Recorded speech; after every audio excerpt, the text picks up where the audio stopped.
Nós preparamos uma série de reportagens que mostra como está a rotina dos estudantes da rede particular nesse período de pandemia. No primeiro episódio, vamos ver o relato de alunos que, estudando em casa, estão perdendo o controle emocional.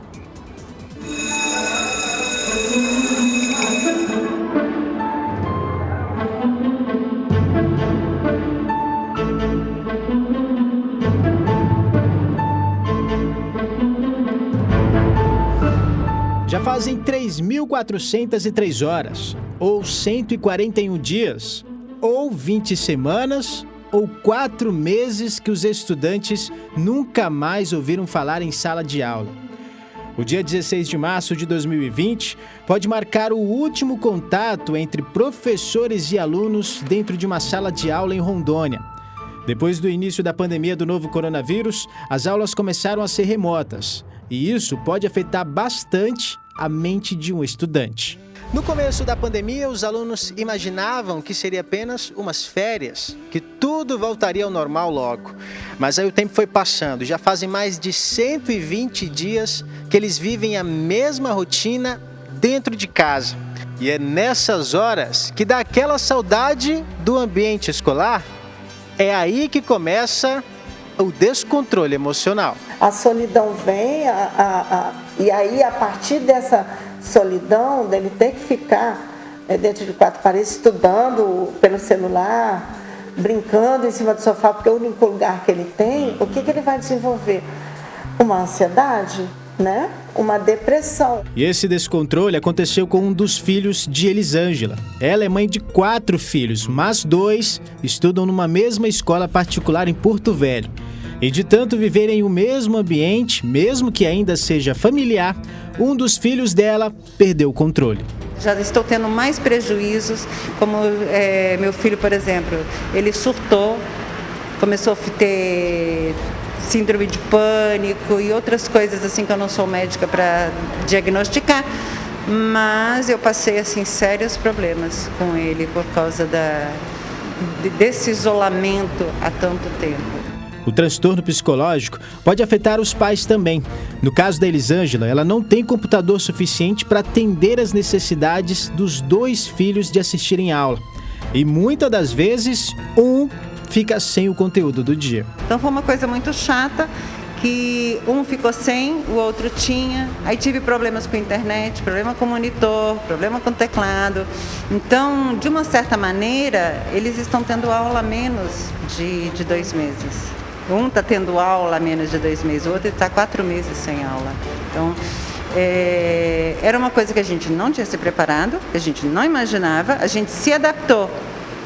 Mas quando a gente se adaptou também já estava meio caminho andado, né? Então foi bem chato. A qualidade de ensino, mesmo que seja em uma escola particular, é considerada péssima para Elisângela. Até de certa forma frustrante.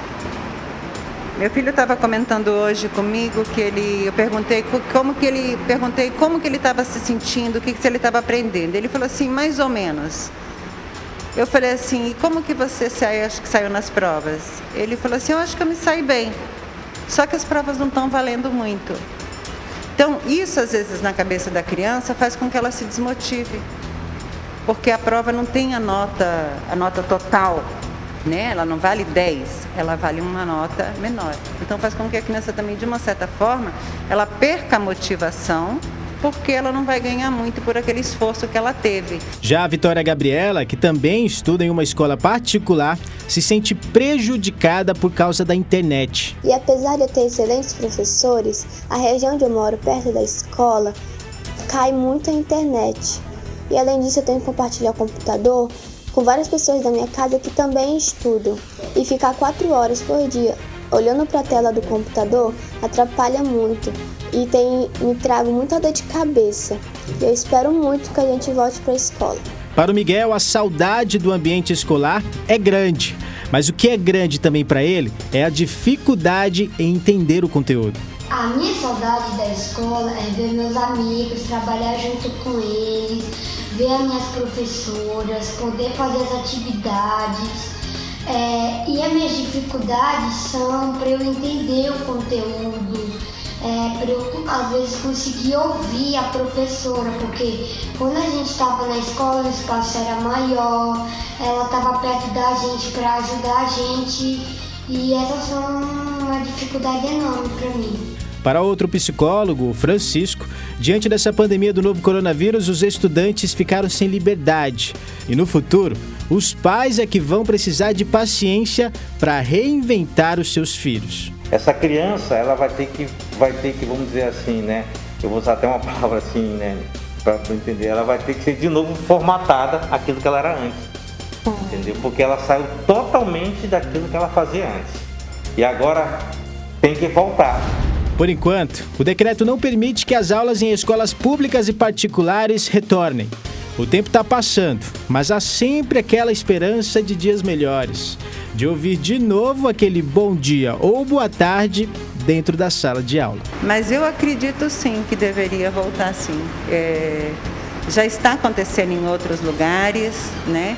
E da mesma forma como a gente tem esse cuidado, nós adultos, nós pais, os nossos filhos também têm capacidade de entender isso, de voltar com esses cuidados, todo esse zelo, toda essa proteção. Tchau, galerinha. Sinto muita falta de vocês, e também dos meus professores. Tchau.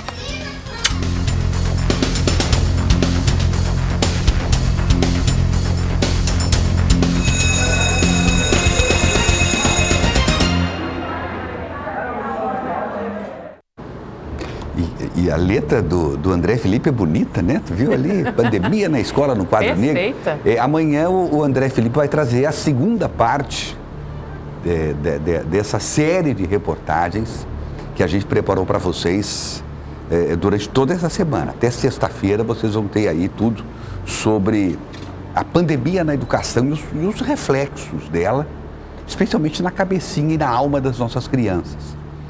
Eu imagino que não deve ser confuso na cabecinha das crianças. A minha netinha, por exemplo, a Valentina, sentindo horrores a falta da escola, né? Eu tenho, inclusive, conversado muito com o Marlon, com a Luana, e eles, no princípio, tiveram, inclusive, que ter alguma habilidade para fazer com que ela pudesse entender o porquê a mudança daquela rotina. É complicado para a criança. E aí a criança sente falta de socializar, por exemplo, né? De poder conviver com as outras crianças, os iguais, não é? Então, eu até concordo com o psicólogo quando ele diz que vai ter que se reprogramar as crianças de novo. Ele usou até a expressão formatar, né? Reformatar, enfim, não é fácil. Agora, eu quero fazer uma outra observação, para a gente não deixar passar também, né? Eu perco o amigo, mas eu não perco o direito de fazer um comentário que me vem à cabeça. Vocês já pensaram o que passou na cabeça e o que passa e as consequências na cabecinha das crianças da zona rural de Porto Velho, que ficaram anos sem aula? Esperando um ônibus que não chegava, esperando um professor que não conseguia chegar também na escola. Vocês são capazes de imaginar? A questão não é só a pandemia, não. Nós temos um outro problema e um outro segmento das nossas crianças, que são as crianças da zona rural, que agora a coisa está sendo resolvida, graças a Deus, com uma frota de ônibus própria da prefeitura, mas isso aí é depois de 2 anos, 3 anos. Eu estou falando assim da crise maior, porque nos últimos 10 anos não funcionou o transporte escolar para criança, em que as crianças ficavam esperando o ônibus, ávidas para ir para a escola, e o ônibus não chegava.